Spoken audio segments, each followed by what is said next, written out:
Okay, the first technique we're going to focus on is just a standard knee lift. And that's when somebody has arrived over the top of the ball. If the cylinder on the ground illustrates or stands for a tackled player. Okay, so we have a defender that's just arrived over the top of the ball. Our first man on the scene is going to be our clear out individual. In this situation, he's going to approach, lower his level. Okay, he steps in with his inside leg if possible. Head is up.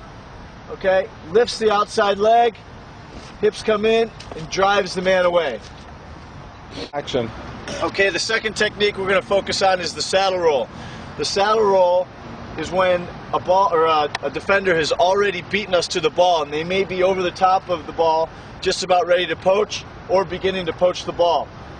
So it's not a standard knee lift. We've got to use a different technique. The first man, the clear out man, arrives.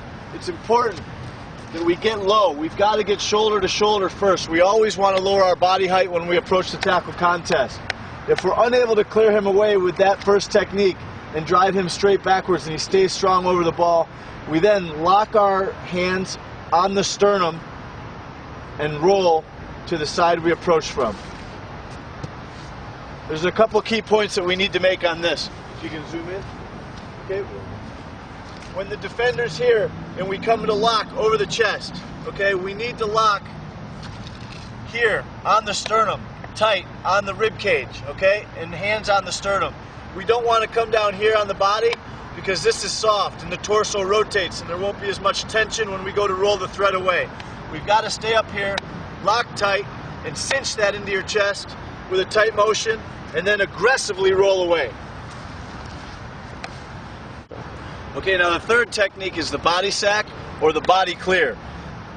In this situation, the defender's laying on the tackled individual to illustrate a tackled man, and the defender's still flopping over on the ball, or the threat is still there trying to slow our ball down. The first thing we need to do in this situation is clear this threat away.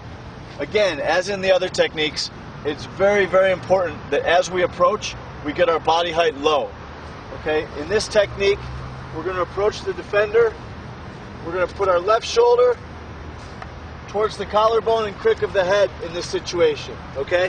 Wherever we drive his head and his upper torso, his body must follow. So to take this thread away, we're going to drive here with our head up into that situation. Okay? And it's important here that we always keep our head up and we make it appear as though we're getting back to our feet. We can't go from a high to low situation, or else we'll get called for leaving our feet.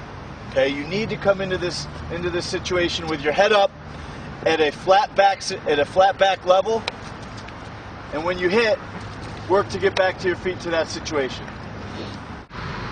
Okay, our final technique that we want to focus on is a situation where the tackled man has begun to get back to his feet and he still might be sideways. Whenever possible, just like in the standard knee lift, we want to take a limb away from the defender.